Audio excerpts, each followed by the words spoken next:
Okay, welcome to today's live stream. I'm going to be continuing this portrait about 1.25, 1.25 life-size portrait of Charlie Kirk. Maybe it's a little bit larger, maybe it's 1 1/3. And so just going to be working on that. And if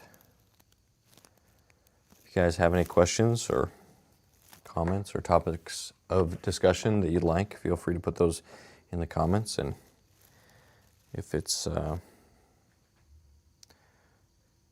if I feel like it's worth talking about, we'll talk about it.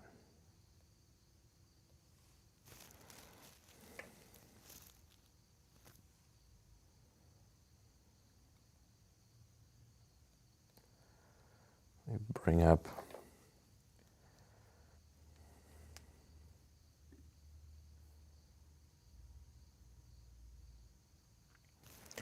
I'm going to actually put up some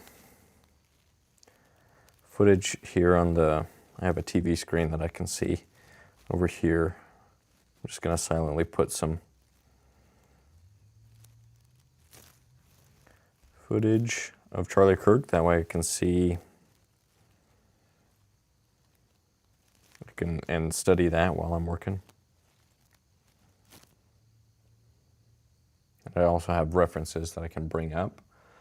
Let me actually do that and see what that reference looks like.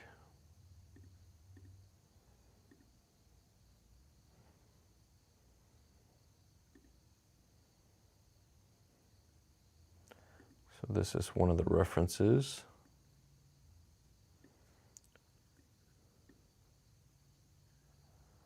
I've been using.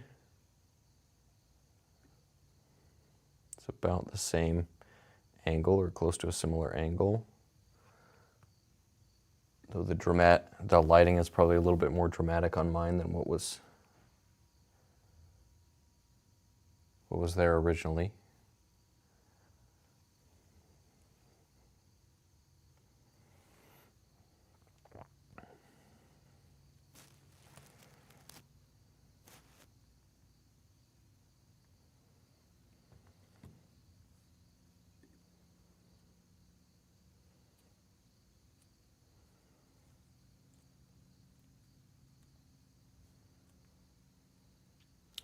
Somebody's asking, what was the inspiration for creating this? Of course, I know he passed, and you're, of course, a sculptor, but what made you decide to make the final decision to create this? Well,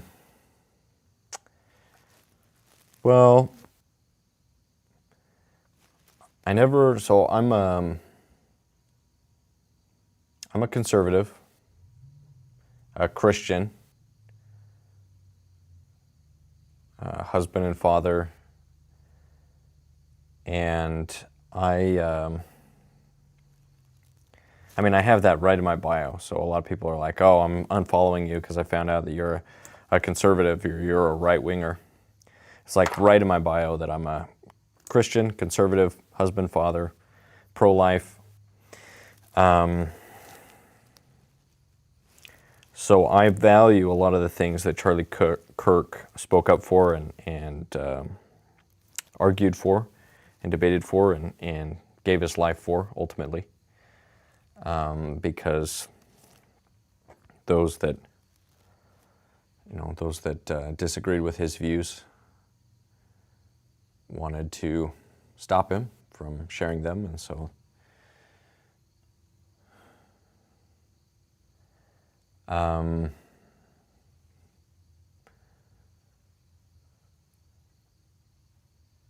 I guess it's just that I think that he was a good man, a good husband and father, and worth remembering. And I also believe in a lot of people always bring up like these out of context, like little clips to try to like say that he was a horrible person. But then if you really look into the arguments, he was just principled. And so sometimes if you give like ugly hypotheticals, then no matter what you say, it sounds cruel or it sounds unfeeling. But that comes from like hypotheticals that where there's really no good answer. And it's fairly easy to think of hypothetical where where you're in a nasty situation and there's almost there's no good way out. There's only like bad decisions. That's kind of like the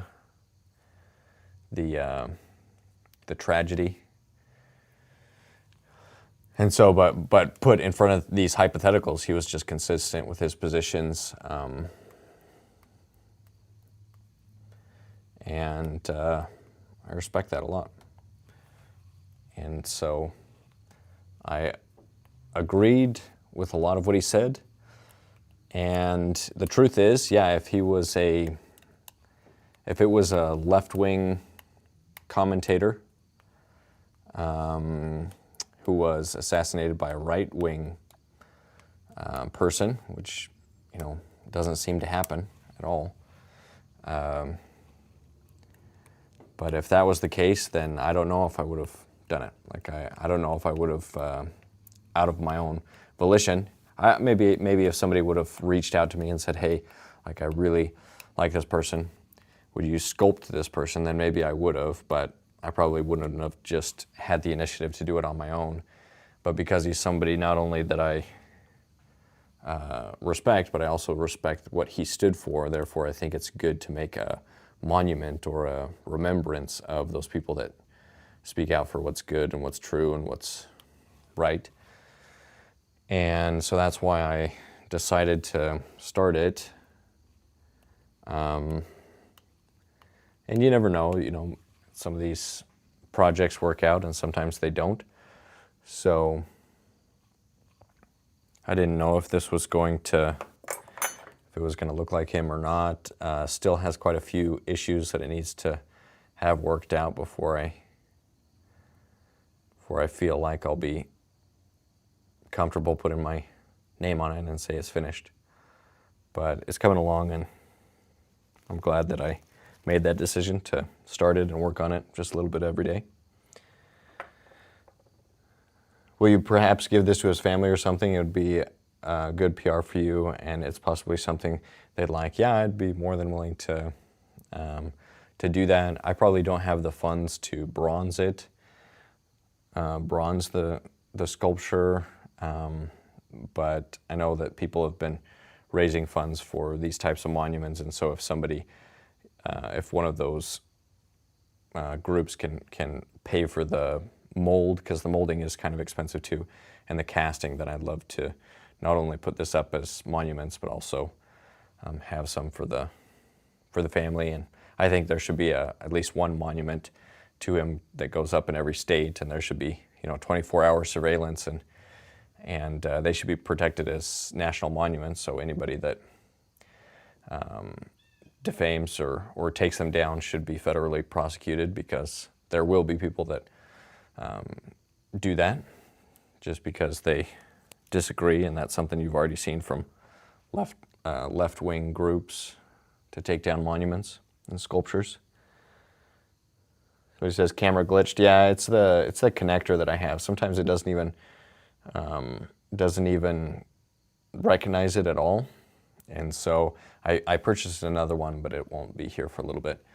But it's the adapter that goes from the camera HDMI to the laptop, so that I can do these live streams. So that might happen, some more of those glitches.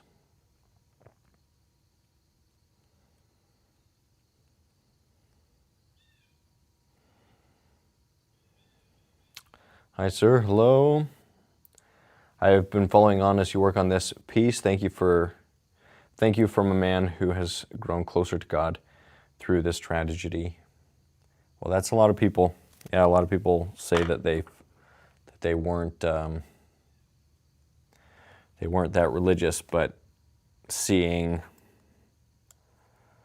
I don't know, I guess you see evil and then you realize like that evil is out there, and you're like, oh, maybe I should not be a part of that, and maybe there's some good I should actually try to pursue.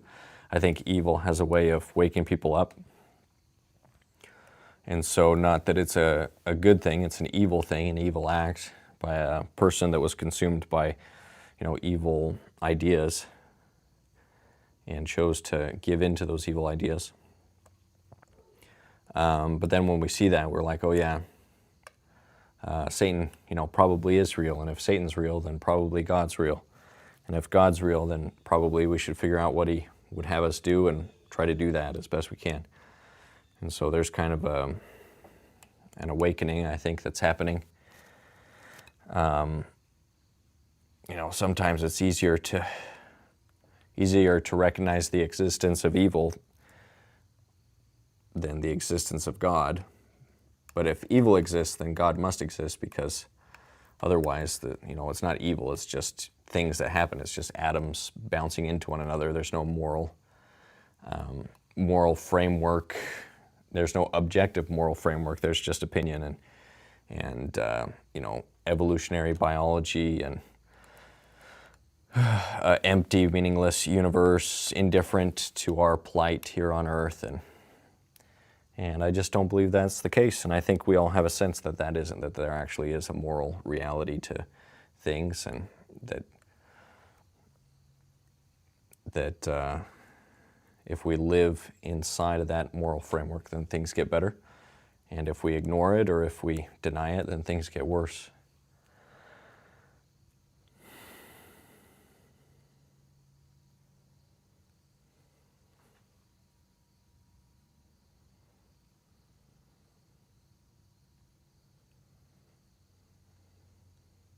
Probably going to get hate from some horrible people, but know that the majority of us think his heart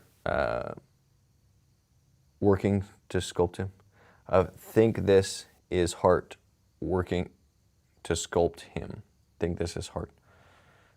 Yeah, there's a lot of hate comments out there. A lot of people that supported the assassination of Charlie Kirk. A lot of people.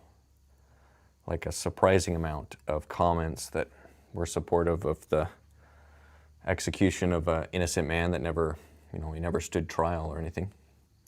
Like what law did he break? And a lot of these same people would say that they're against the death penalty. So they'd claim that they're against executing murderers and rapists and the most evil people that commit the most wicked acts. Looks like it's glitching again a little bit. So they're against that, but they're for, these political assassinations that kill people that they don't like because they said something that they didn't like.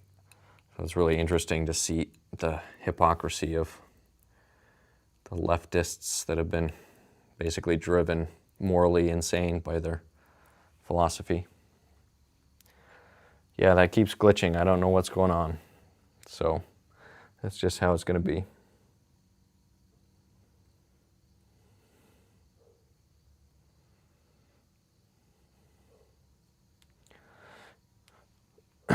But it says, he is serious, don't be divisive, our nation needs healing. Responding to somebody that was a comment that I didn't read, that was a negative comment. Our nation needs healing. I am a centrist and don't agree with a lot of things Kirk said, but we don't need division. Yeah. Well, there's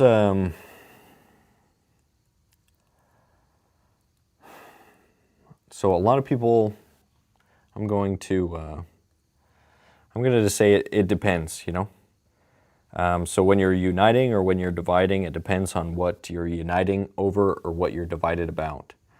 Because to say that we need unity, unity is only good if we're unifying towards something that's good. Otherwise, unity is,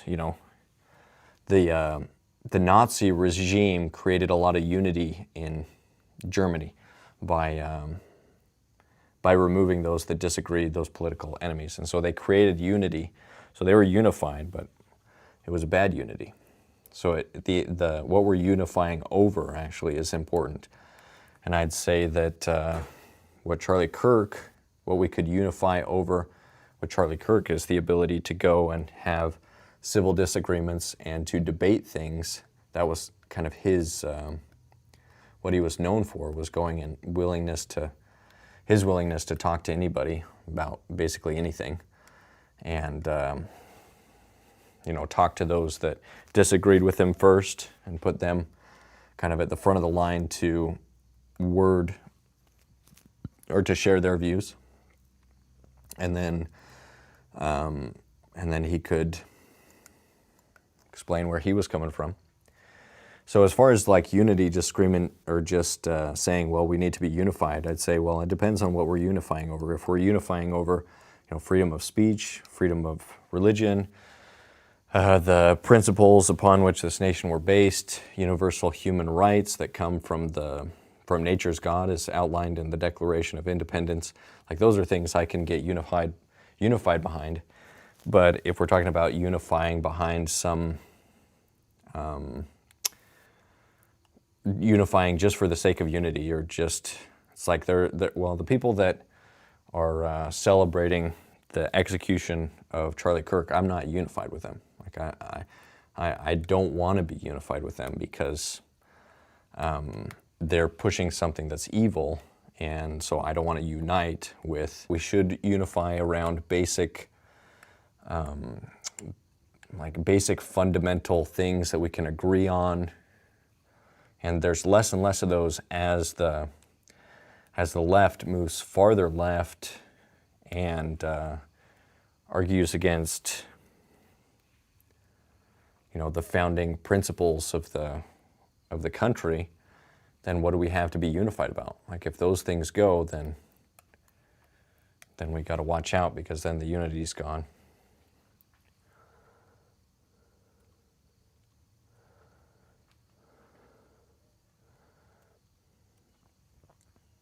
This is awesome, man. I wish I could stay and watch, but I got to work. But I work at 3 a.m. Charlie Cook was a good man. Man, 3 a.m., that's rough. But yeah, thanks. I appreciate it. And I think he was. I think he was a better man than I. And I think he'll have his reward. And I think his memory will live on through those of us that share what he lived for and died for.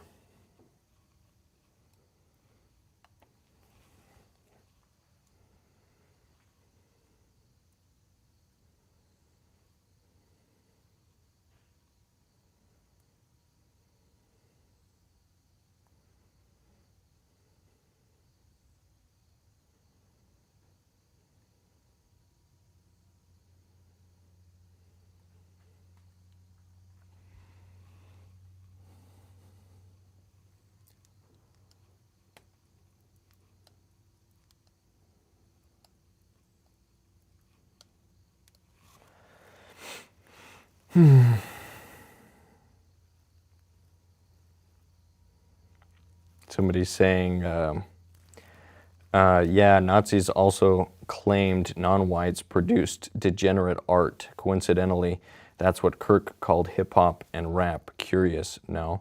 So again, this is like the comparing right-wingers to Nazis to justify killing them. Because Nazis, I think we can all agree, like if you were a Nazi that was involved in the slaughter of 11 million people, 6 million Jews, then you probably deserve to be executed. So this is just like the call conservatives Nazis, and then that way you can justify murdering them. The Nazis weren't evil because of their taste in art, in case you were like confused about that. You're like, oh, the Nazis, they liked traditional realistic art. That's what was so bad about them, that they were intolerant of modern art expression and abstraction. That's what was bad about them. No, I'd say what was bad about them is their philosophy based on Darwinism, that the survival of the fittest was a good thing, and that in order to encourage the survival of the fittest, you needed to remove inferior genetic material from society. This is a perfectly logical worldview if you believe that God does not exist and that we are just animals like any other animal, and that Darwinism is a moral and ethical system that produced us, and therefore it's probably good. Like Darwinist survival of the fittest is probably good. And so the strong should crush the weak, and we should remove genetically inferior material from the gene pool. That is the essence of Nazism. And that's the evil part of the philosophy. It's not their taste in art. It drives me crazy. The Nazis, or especially Hitler, were also huge human rights, or they were huge animal rights activists. So they believed in treating their animals really well and then treating certain groups of society worse than animals. So do we say, oh, animal rights activists are basically Nazis because the Nazis agreed with them? It's like a totally irrelevant, tangential part of their philosophy, their eugenicist philosophy. And if you actually understand it, then you understand that a lot of people actually agree with most of the basis for that philosophy.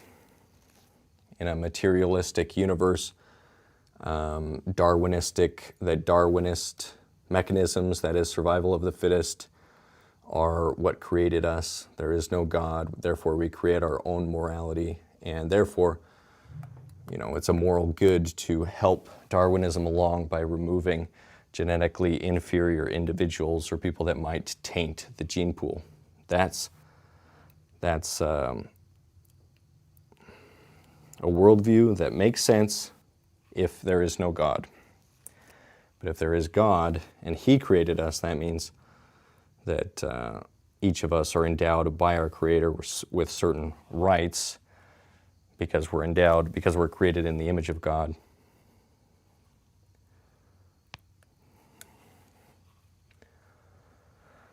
Okay.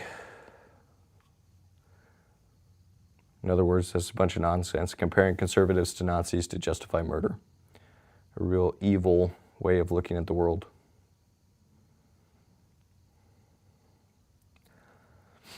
Somebody says, well, yes, speaking about unity, well, yes, valid, we need unity for good, not for bad. We must not endorse or engage in political violence, although I am not a socialist, nor do I like a Bernie. I respect him that he made a video about Charlie saying that we don't need to kill. Yeah, from what I've seen from his response, that's how you're supposed to respond to somebody that is on on the other political side who gets killed. But the rhetoric that you've even seen right here in the comments of this live stream of comparing conservatives, Christians, right-wingers to Nazis, that's like a tactic that justifies violence. Because surely you can use violence to fight Nazis. And so if you compare conservatives to them, then therefore violence is justified in fighting conservatism. But as I've outlined, the type of conservatism that Charlie Kirk was arguing for, that is a conservatism based on God-given rights, as outlined in the Constitution, natural law that comes from nature's God. That type of conservatism is antithetical to Nazism because it doesn't buy into the eugenicist framework of Darwinist survival of the fittest moral framework that we create our own morality. It recognizes a morality outside of us. And okay, fantastic likeness. I hope you can bronze it when it's done. Yeah, hopefully there'll be somebody that comes along and can afford to do it. I won't have the funds, but I think it'd definitely be worth bronzing.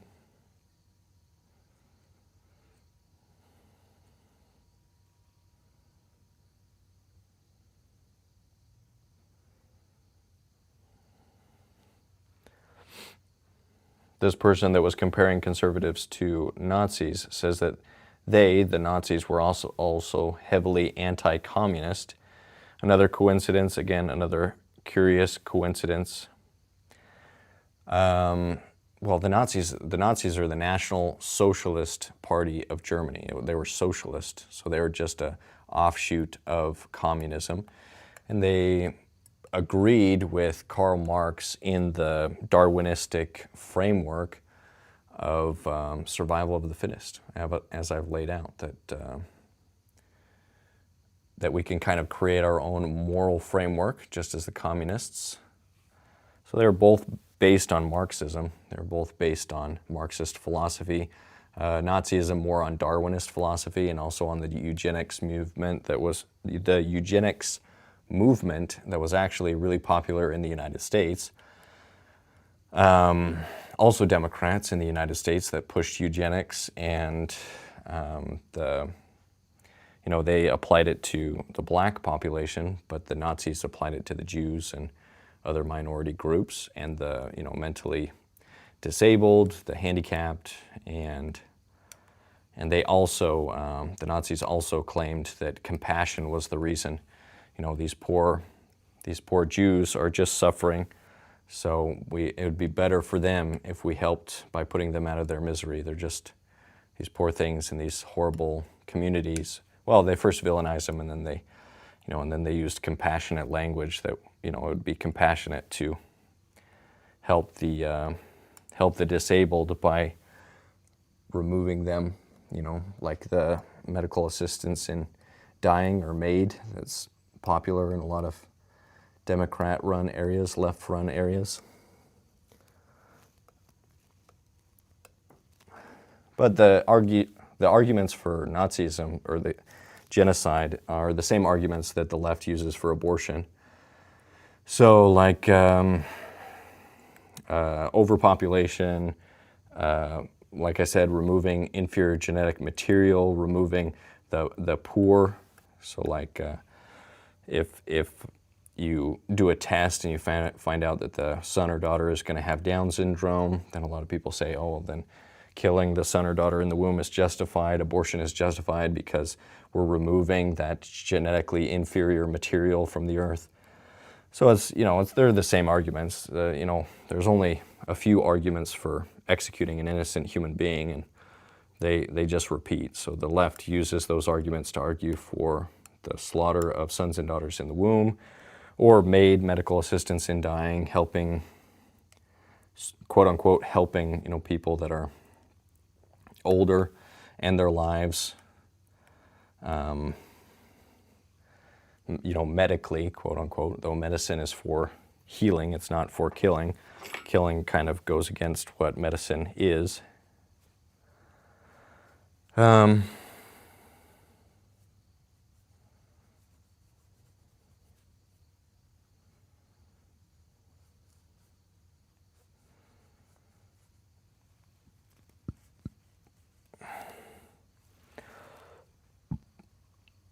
Somebody says, murder is not okay. Much of what Kirk said was not kind. Ultimately, we are always people. Well, I disagree that he was unkind. I think if you look at his actual arguments and the actual place he was coming from, he cared deeply to see people better their own lives and put themselves in the best situation that they could and do the best with what they could.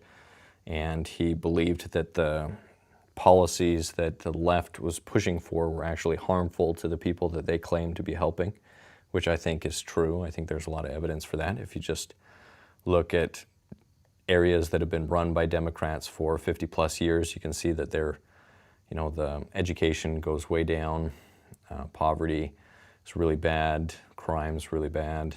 So the policies of the left just aren't conducive to a thriving society. And so to say that he was unkind, I think, is inaccurate. But I mean, you can feel that when people say true things, sometimes it feels unkind just because it's blunt or because it's hard to hear. But I don't think that actually makes it unkind. Sometimes it's very kind to tell somebody a true thing that's hard to hear and that's hard to say. Sometimes to your friend that you care about, somebody that you love, and you say, hey, like, you've been gaining a lot of weight. That's not healthy. You should, try to get back in shape, go to the gym, hit the gym. You can say, oh, that's so rude. That's such a rude thing to say. Well, yeah, maybe it's rude. Maybe but maybe it'll save your life. You know, if it changes your behavior and causes you to do something that would make it more likely for you to survive a little bit longer, then maybe that friend actually just cares and actually just wants to see what's best for you and recognizes that, you know, you're doing something that's harmful to yourself. And by pointing that out, yes, it's uncomfortable and it feels bad in the moment, but you know, that could be something that saves somebody's life if they are doing something that's harmful to them, or if they have, you know, whatever, a drug addiction or whatever, and somebody that cares about them says, hey, you really got a problem with this, you need to put your life together and stop doing this. You could take that as rude, or you could take it as like, oh, this person must care about me enough to speak the truth, enough to be truly honest.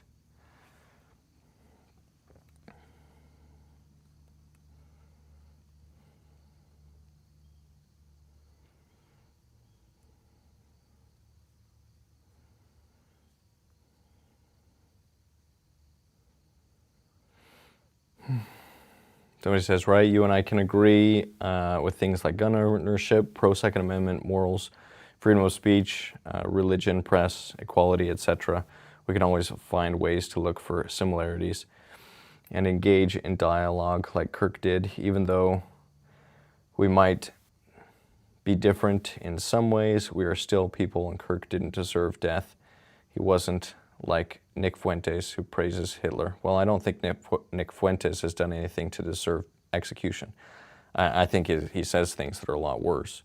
From what I haven't even really listened to him, so I don't know a lot of what he says, so I can't speak to that, but I don't think anybody should be executed for what they say. So I think if that's like, if that attitude, like, oh, this person with these views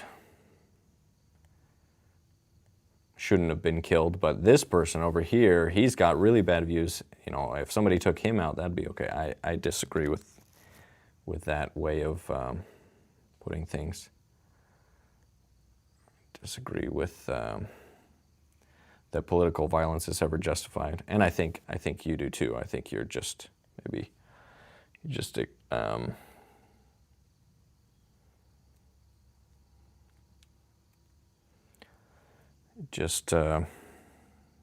haven't thought through that all the way.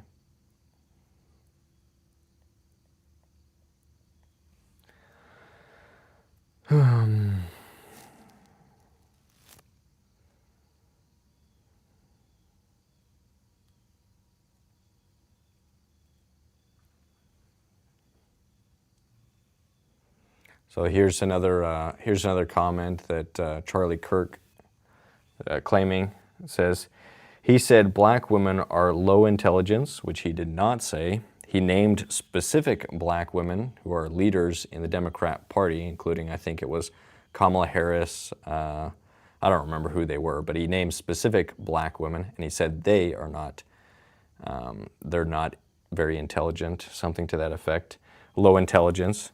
About specific women, he didn't say all black women, and there's a big difference. Hopefully you can understand it. I think anybody who has a moderate amount of intelligence can understand the difference between naming specific people that you believe are not that intelligent and claiming that all people of that race and sex are unintelligent. If you don't understand the difference between that, then, I mean, you're probably one of those low intelligence people as well. And he said, empathy is a dangerous word used by wokes. Those are just two unkind things he said. Lost all respect for you, bro. Well, bro. Well, whoever you are. I don't care about your respect. And secondly, empathy, his point about empathy was that it doesn't make any sense, because empathy means to feel what somebody else is feeling, and nobody can feel what somebody else is feeling. So he said he preferred the word sympathy. I have sympathy for you, because sympathy is a mental exercise in trying to understand somebody else. Empathy means you're actually feeling what somebody else is feeling, and you can't feel what somebody else is feeling because you're not them. All you can do is try to understand sympathy. So his point was that sympathy is a better word and a word that he prefers to empathy, that we should have sympathy for others, that we should have sympathy for their opinions and their feelings, but that empathy is not the right word because you can't actually feel what somebody else is feeling. It doesn't make any sense. You're not them. You're not expressing. You're not going through the emotions that they are in their head. You can't know that because they're not you. Just like a man can't know what a woman feels like because he's not a woman. He can only know what he feels like as a man. So men can only know what men feel like. And so in a similar way, he preferred the word sympathy to empathy because it made more logical sense to say that I'm trying to understand where you're coming from and what you're feeling. I'm not feeling what you're feeling, which is what empathy means. So those are just like two slanders that people use to try to justify murder. I think it's kind of silly. I think those are silly examples, especially if you listen to the actual context that he was talking about. Very silly arguments, but people that promote violence always have silly arguments. That's why they promote violence, because they don't like when people point out how silly their worldview is and ridiculous they sound.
So he says, I think your example is accurate for some situations, but I don't think it is for this one. Well, I'd be curious what you think that was, that Charlie Kirk said that was actually unkind or unfeeling. So I'd have to know like what specifically you're talking about. He said a lot of things. He had a podcast, and sometimes people do say things that are unkind, and then you continue that by saying, but I don't think, or I still feel sad for what happened. No one deserves that. And yeah, we can agree on that point, that people don't deserve to be executed for things that they said, even if those things are offensive. Because basically anything you say can be offensive to somebody.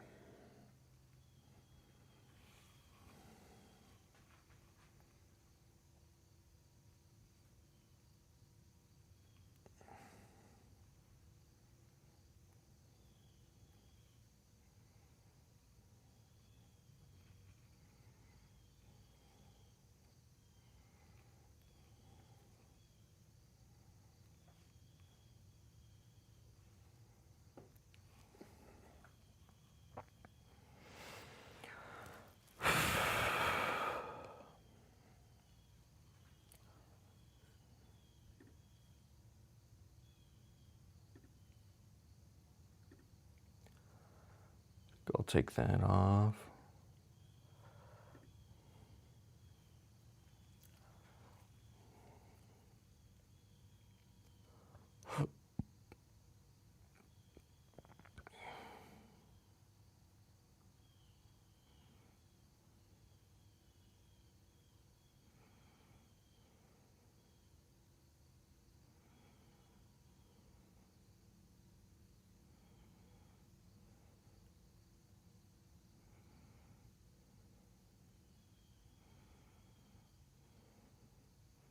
But it seems like a lot of what leftists do is just what I've seen in the comments, is just taking like little out of context clips or like sound bites, little out of context things, and then saying, see, this was a bad guy because look at what he said here.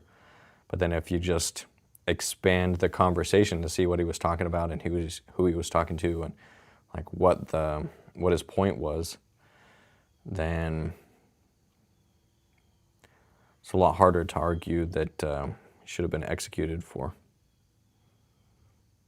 saying mean things, quote unquote.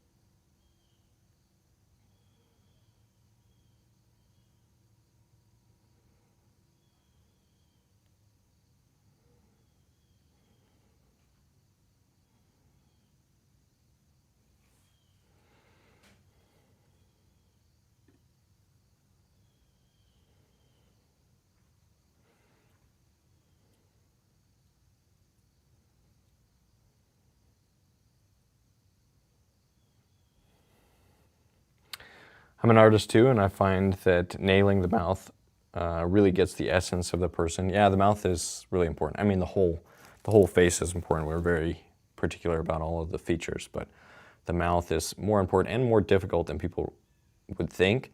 I'd say that the easiest feature is probably the nose for me. The nose seems to be the easiest. In most people, you know, it doesn't have some of those difficulties of the other areas, but the mouth is probably the second hardest after the eyes. So the eyes, hardest, the mouth, second hardest, then the ears, and then the nose. If I had to like order the facial features based on their level of difficulty, that's probably what I would say. But yeah, getting a likeness is difficult regardless of what feature you're working on.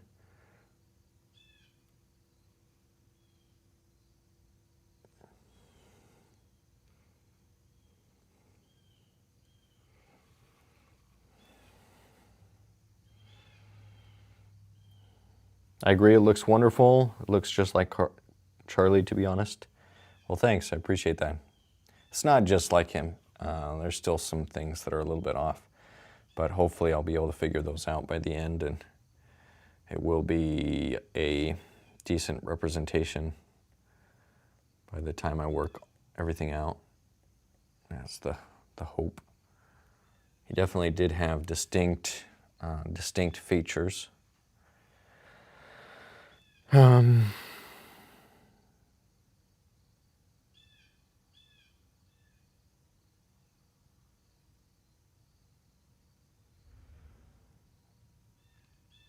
Somebody's saying, you're correct. He made jokes about Gaza being razed to the ground and how a couple deaths a year from gun violence is worth it to keep the Second Amendment. No one should have to die regardless. Well, I'd have to know the exact clip, but telling a joke about Gaza, that's pretty weak. You know, if somebody's telling a joke, then, you know, that's a joke. That's a joke. I think the situation in Gaza is war. War is ugly. It's an ugly thing. So maybe we shouldn't joke about war. I probably wouldn't. I'd try not to do that. But, you know, jokes are jokes. Some of the people that have been in wars are the people that joke the most about it. They typically have developed a dark sense of humor because when you see death and when you become familiar with death, you're able to see the humor in even terrible things. And I'd say that, you know, that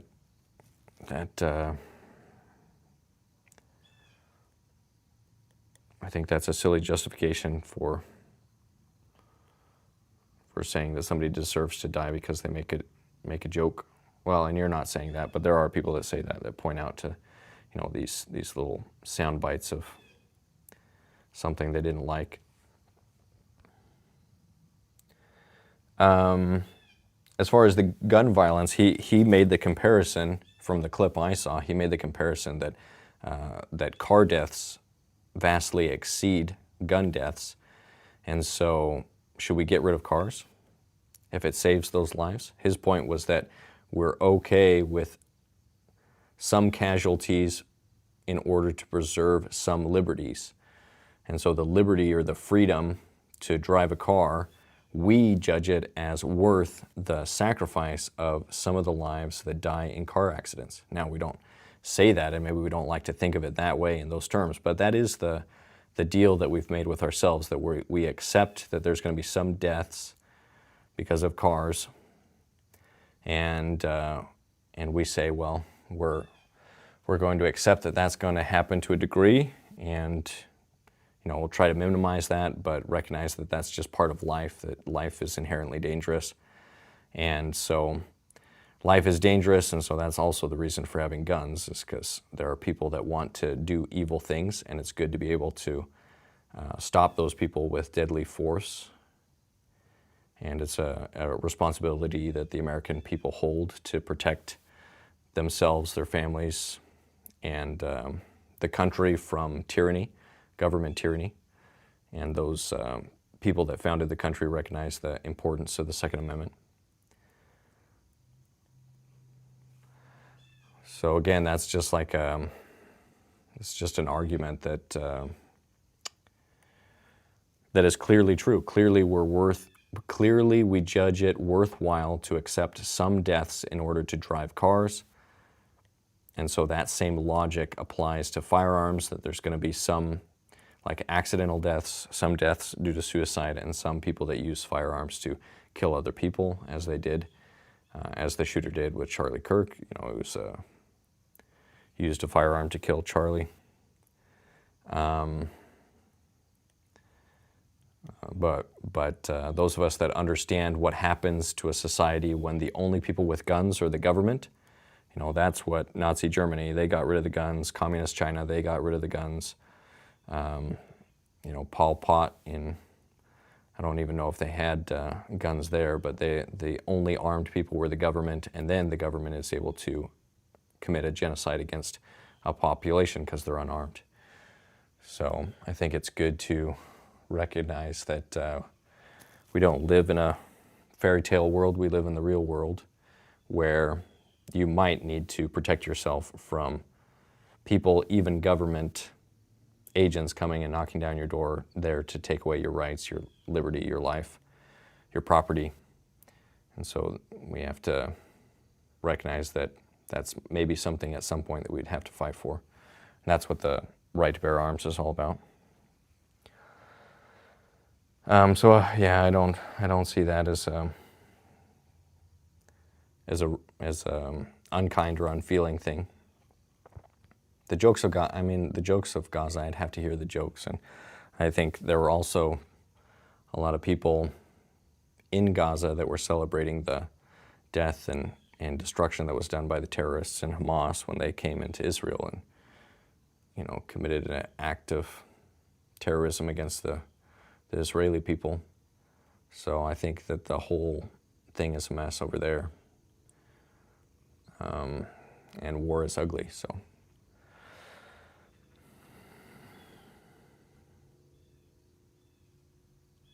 The sculpture is coming along great. Looks like him so much. Context matters. The left does disservice to itself by quoting Charlie out of context in an attempt to make him look bad. Yeah. That's most of these arguments. Like you hear it just in a soundbite, and it's like he like said this thing, and then you just explain what he was saying, and then most people actually agree with what he was saying, like the empathy versus sympathy thing. That empathy makes more sense, or sympathy makes more sense than empathy, because empathy means you're actually feeling what the other person feels. Sympathy means that you're trying as a mental exercise to understand where they're coming from and what they're feeling, but you don't actually feel it, which is more accurate. And so, Yeah, I think that's a good point, that it doesn't really help their cause, though I'm not really interested in helping the left's cause, but it certainly doesn't help it when they use these weak, out of context sound bites or like half quotes to try to turn him into a bad guy.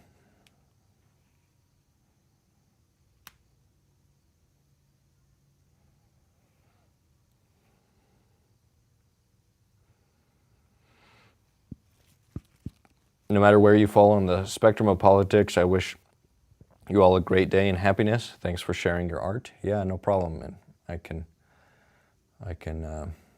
second that. I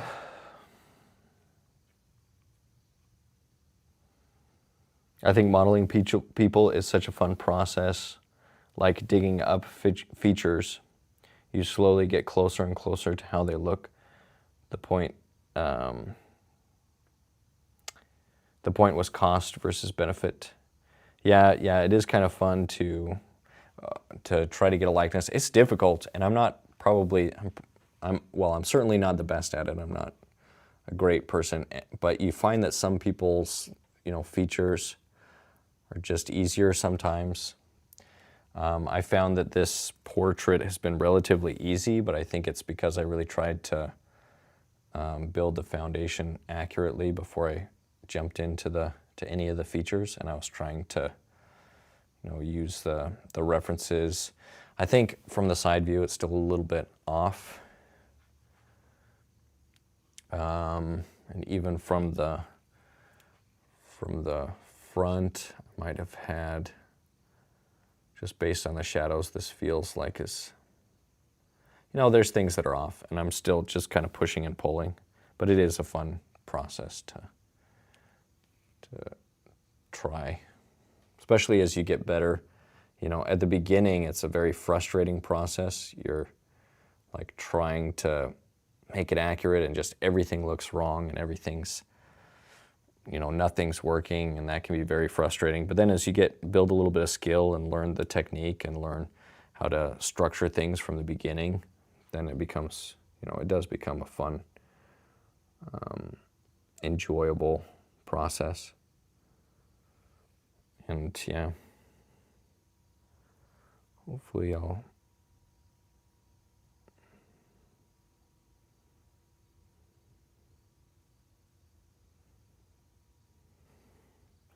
I just don't want to see like a badly done portrait, because I know there's going to be a lot of portraits, and so you want to see good, well-made portraits. So I'm just doing myself a service to make sure that there's at least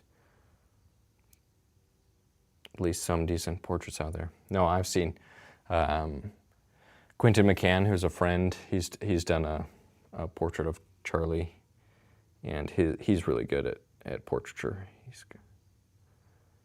And his is pretty good as well.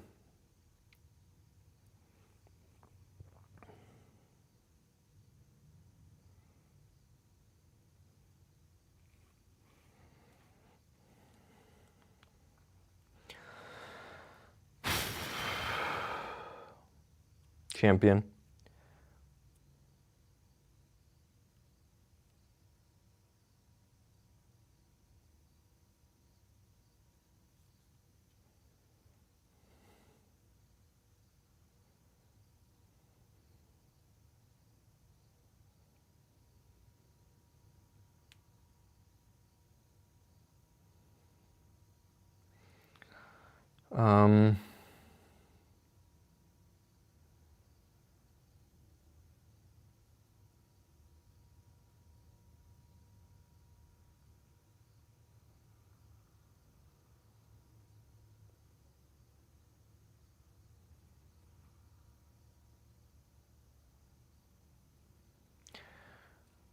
Somebody says, misquoting is a human tendency, not exclusive to one side. Hopefully left or right, we don't agree with the extremists on either side.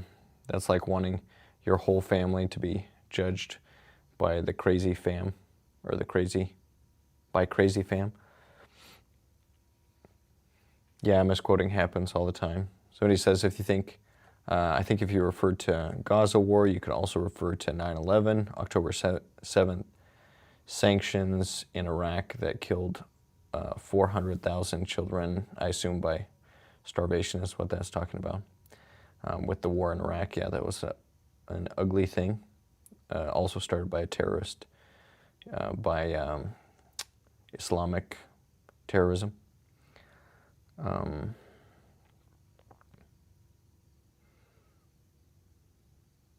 Oh, my voice cracking. Dark jokes are dark jokes. I'm not saying it's an argument, nor should anybody condoning any death or war.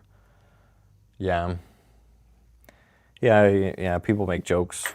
You know, pundits make jokes, people make jokes. And so when you get to the point where you say, oh, this violent act was justified because of this joke, then you're in dangerous territory. At that point, very dangerous territory.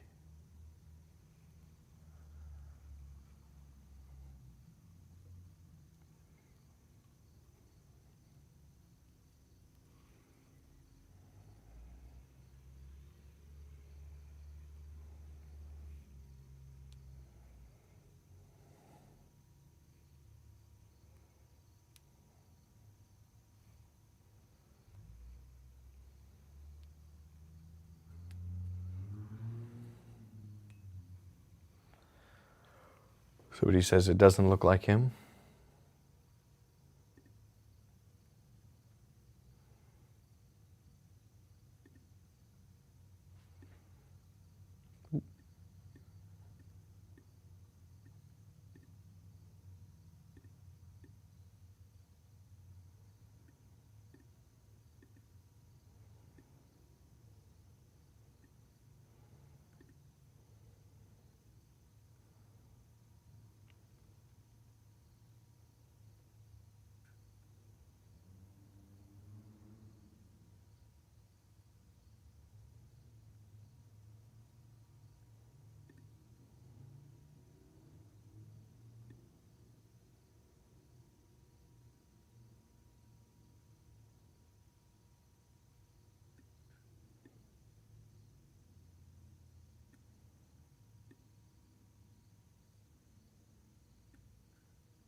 Well, it will.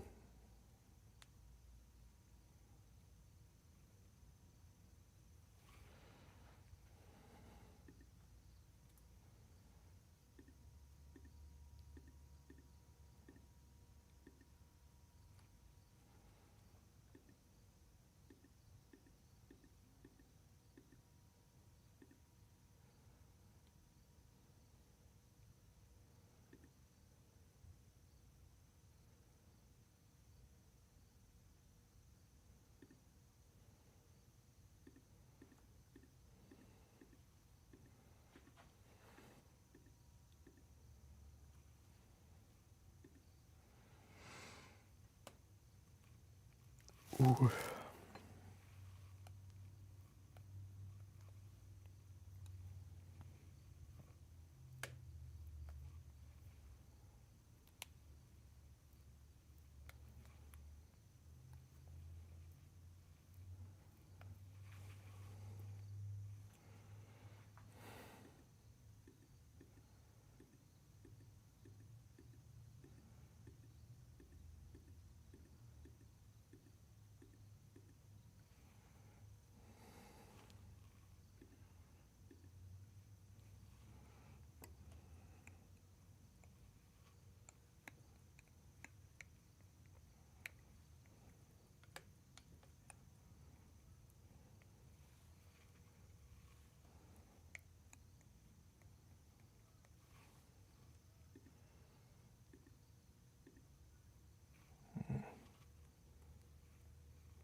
See, a lot of artists get offended with comments like that, but that's actually it's actually helpful.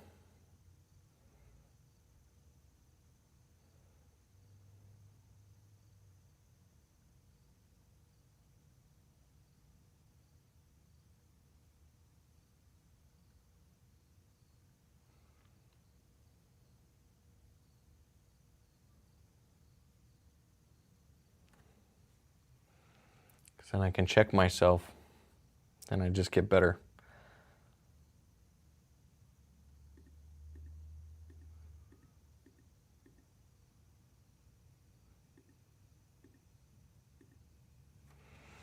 I am seeing some, there needs to be some mass, just a little bit more mass raised over here. These.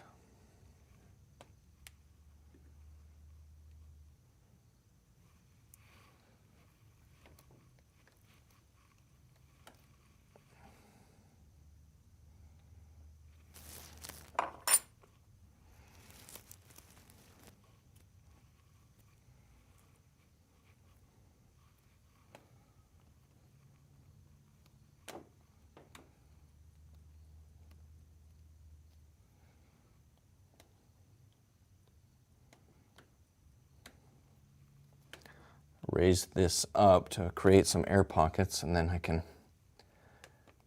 add the clay, and then if I need to remove some, I can do that.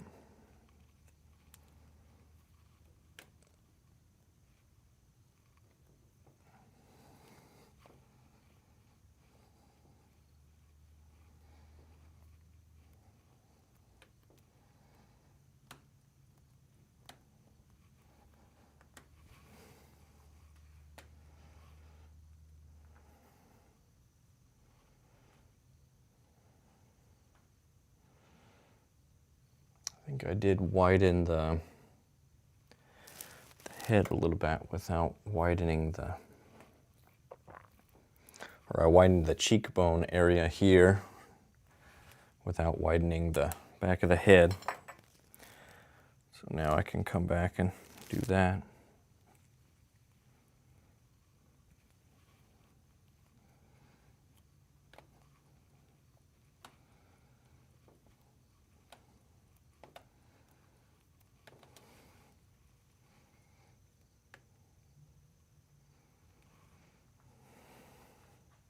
But I probably should wait on doing the detail work until I feel like the likeness is more there. And his cheeks do come up just a little bit higher up here.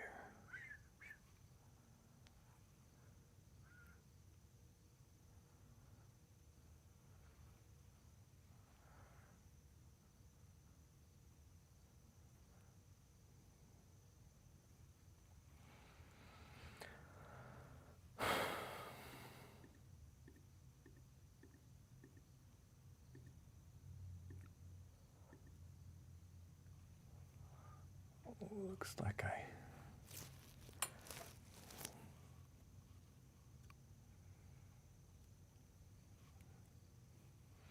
raised the hair a little bit much.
Lighting is a little bit more dramatic in my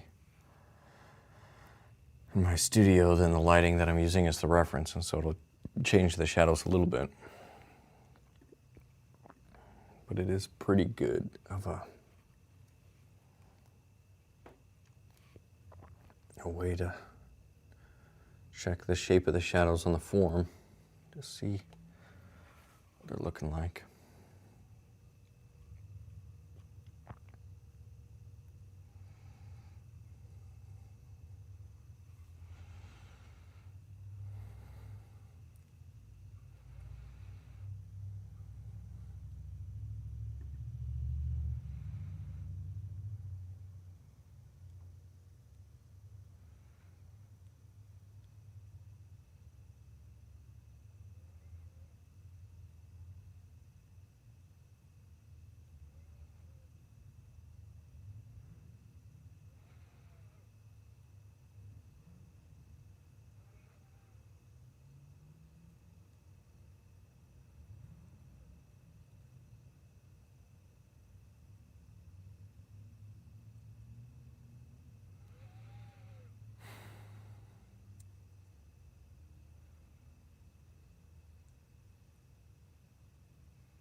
Lord, I believe.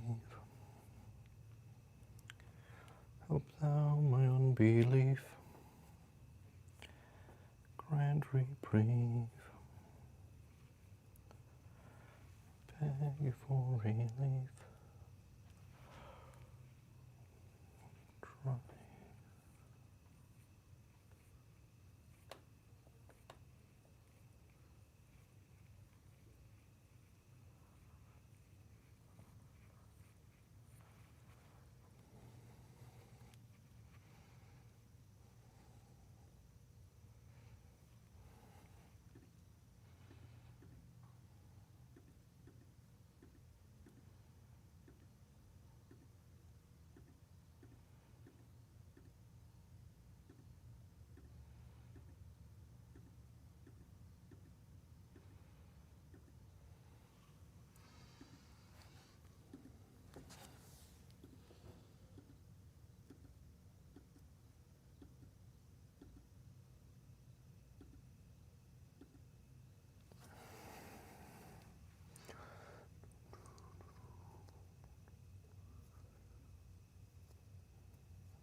you are right in one way. I'll agree with you on, and I think you bring a good point, that the design of the Holocaust was unique. It was about the extermination of a people. However, allow me to tell you where I'm coming from. Where are abortion clinics most likely to be found in America? Black neighborhoods. In black neighborhoods. There has, and the author and the charter of Planned Parenthood was a eugenicist. She was such a eugenicist, she actually personally informed Adolf Hitler's views. Her name was Margaret Sanger. She wanted to use abortion as a depopulation movement to eradicate the black race. And she's doing a pretty good job of it. Black America has largely flatlined as a portion of the American population, right around 13%. So while I agree that there was a specific horror to the Holocaust, God forbid will never repeat, that there are some very common attributes that can be drawn to. Thank you for your... Thank you, and God bless Israel. Thank you. Who's up? Who disagrees? Oh, hello. Just up the corridor from the future birthplace of Captain James T. Kirk is the earthly headquarters of Star Food Service Equipment Repair in the Marion. So interesting. Yeah, I've just been playing, well, it's been silent so far, but just playing videos of Charlie, having conversations with people, but having it on silent just because I'm trying to observe his features as they're moving and as he's speaking, and kind of relaxed as he's listening as well. And that gives me, you know, when you're watching it on a video moving around, then you can kind of get a better sense of the features. But I didn't hear all of the question, but it was just talking about that you know, wouldn't you agree that the Holocaust was different than abortion? And I myself have called abortion in America the Great Democrat Abortion Genocide.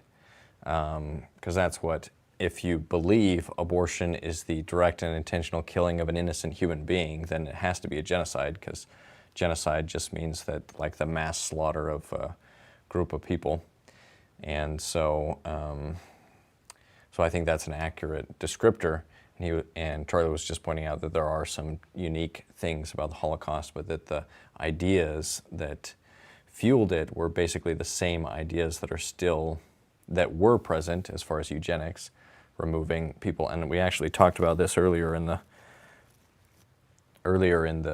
live stream, the ideology behind the Nazis, the survival of the fittest, Darwinist motivations behind it. And so it is interesting I think it's a useful comparison. I think that there's a good comparison, because arguably if killing somebody if stealing time from them, right, the time that they would be alive on this earth, the younger they are when you kill them, the more unjust the killing, or the more basically the more life you're stealing from them.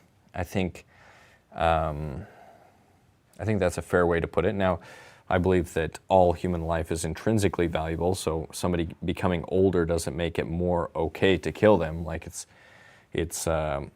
just like the punishment for killing an elderly person should be the same for killing a child or anybody else but I think we can agree that there's a greater moral injustice when you're taking the life of a child, because you're robbing more time from them that they would have had to live and to, have their life. And so arguably, if you accept that line of reasoning, then abortion is a lot more unjust than the Holocaust, because the Holocaust took the lives of basically adults and some children. But if you just look at it in years lost, abortion, I think the Holocaust was about 11 million people that died directly from the concentration camps, 6 million Jews, and around that number of other members of the population, enemies of the state, and those, if I have those numbers right. But that might be a little bit off, but that's the ballpark. And abortion is around 65 million since Roe v. Wade, since abortion was legalized basically nationwide. So it's the death toll is way higher on abortion because it's been going on longer than the Holocaust. And those lives are sons and daughters in the womb. So basically you couldn't possibly rob more life years from a person than killing them right when their life is beginning, right when they're inside of their mother's womb, the son or the daughter. And so arguably it's a greater atrocity because now the other side will argue that it's less of an atrocity because you're killing them before they know that they're alive or before they can think and maybe before that they can feel, though those sensory systems, I think, come in play earlier than the pro-abortionists would like us to think. But I argue that it's the exact opposite. It's more of an atrocity because you're basically robbing a person of their entire life, the entire life that they would have had, all the time on earth that they would have been alive. You're robbing that of them.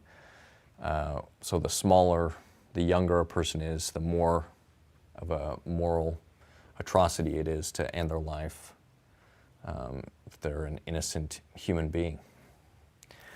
So yeah, that's an interesting point to be made.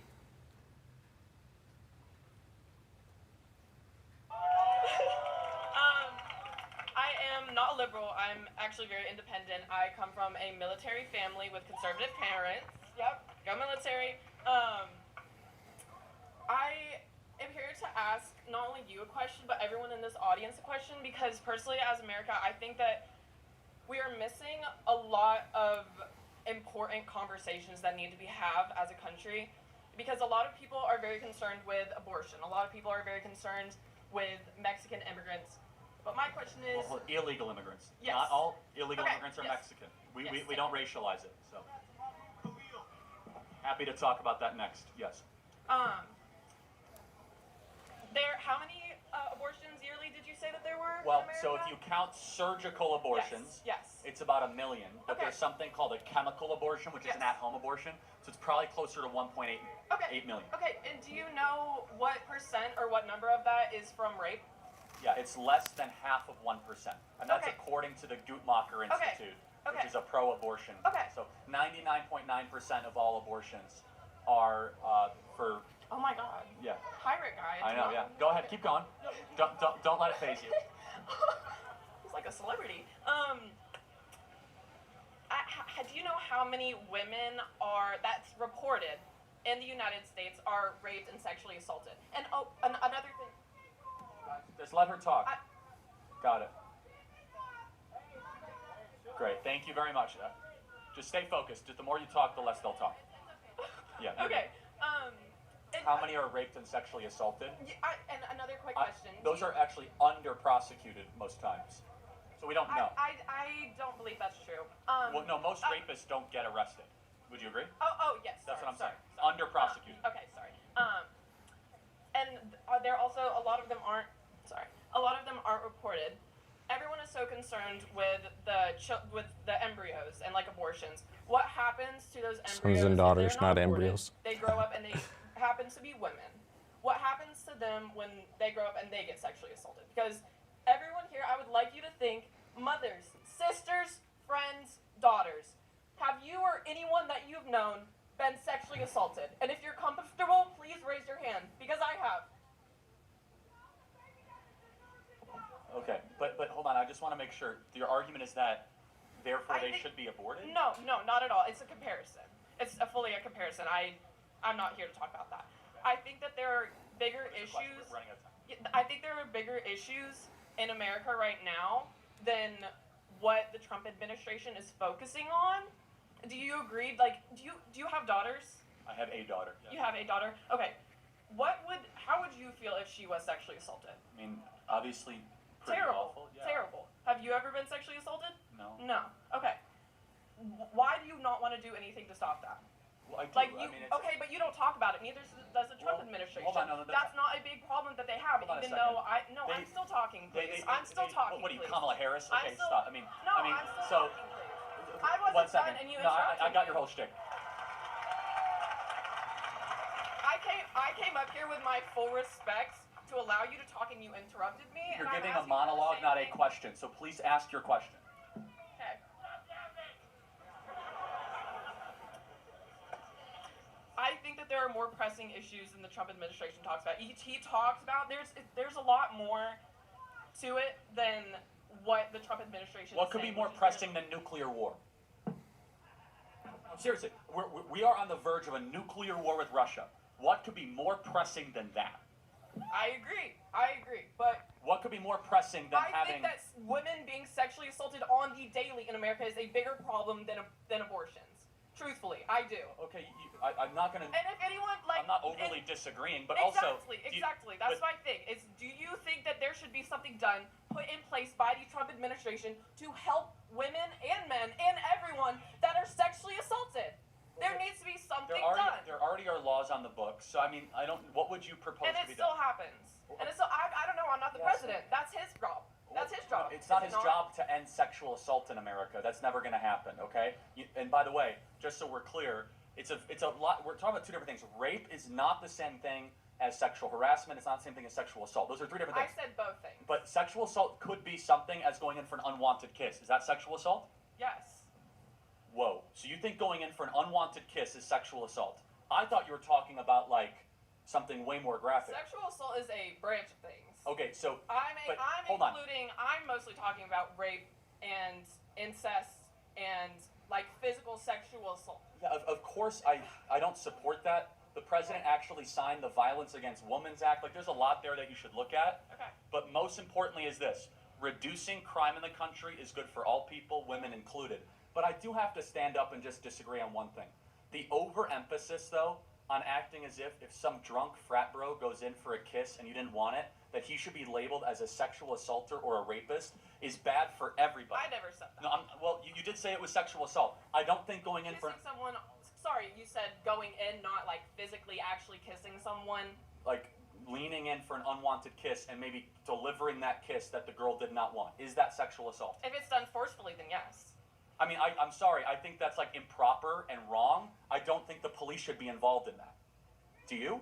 No. When it's there's so many different... You think the police should be involved in like a frat situation where they're both drunk and a guy goes in for a kiss and she didn't want it? That's not what I'm talking about. That is exactly what No, you're it's talking not. about. I literally blatantly said rape, incest, physical, Okay, sexual I agree with all that. On that, Okay. we should do more on that. Thank you for your time. Okay, I'd like to talk to Johnny Depp here. No. Sorry, matey. Sorry. All right. Ahoy, matey. Hello. Can everybody hear me? Everybody hear me?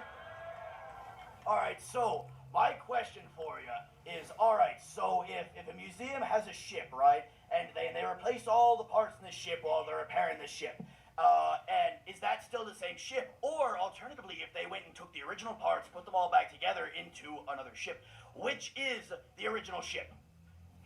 Is this your job? No, not quite. More of a hobby, more of a hobby. Like golf. How do you feed yourself? Like, how do you sustain yourself? Oh, lots of plunder, all that. So this is your shtick. You go around and do this? A bit of a hobby, I run a club, The people love it. Your little pin there says abortion pills by mail. Tell me more about it. Oh, no, I don't care to talk about that. I care to talk about the ship of Theseus, matey. Which one is the ship of Theseus? That is my real question. So you've made your point?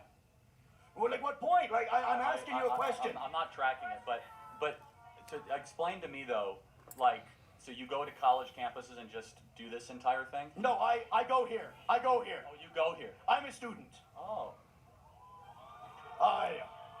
So yeah, like ship of Theseus. Or what if I put it to you in a different way? So let's say a pirate captain, like he gets all of his limbs blown off and they get replaced with peg legs. Like over time you have a whole new pirate, right? So hypothetically, like if you put the original parts of the pirate back together, which is the captain of the ship? I was listening to all that I was just watching it on mute just to have a reference of the face. Oh, and I'm feeling that it's not, that I need to round it off here more. But then it's, I think, a little bit distracting. The sound is a little bit distracting. So he says, whoa, By the way, do you usually add the top eyelid last? Out of the eye, I guess that's how I did it this one. I don't know if I always do that. I'm trying to see how that's looking. Kind of hard to judge it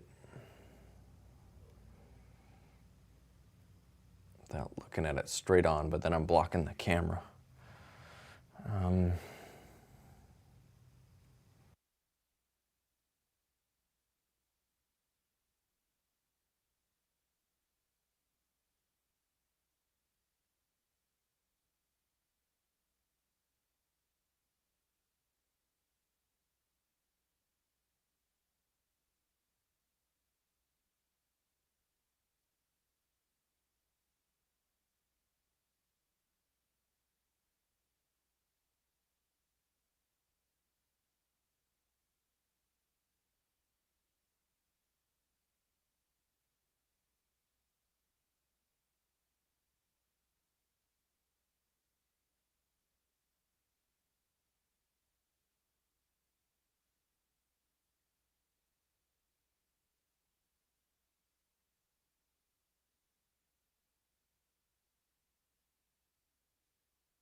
Oh yeah, the audio might have cut out there.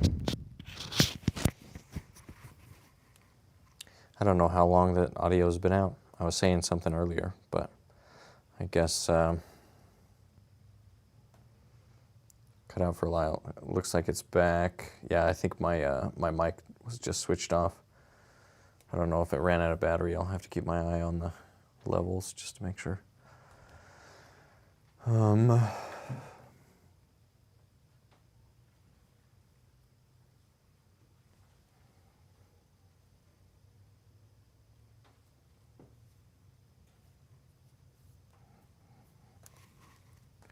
Trying to get this more accurate from the 3/4 view.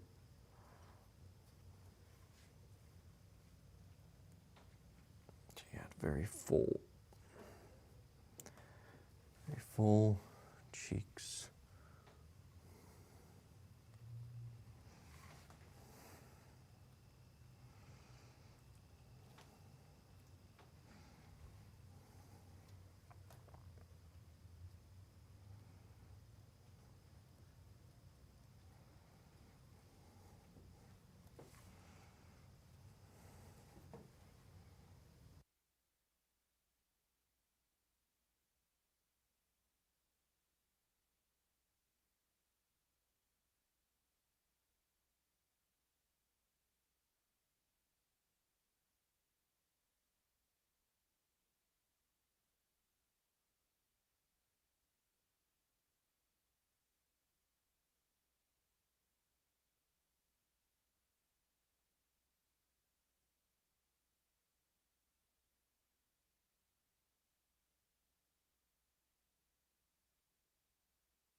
Yeah, I guess that the mic must be running out of battery. So, but my wife is home, so I think I'm going to end it there anyway. So let or a little bit to see for today's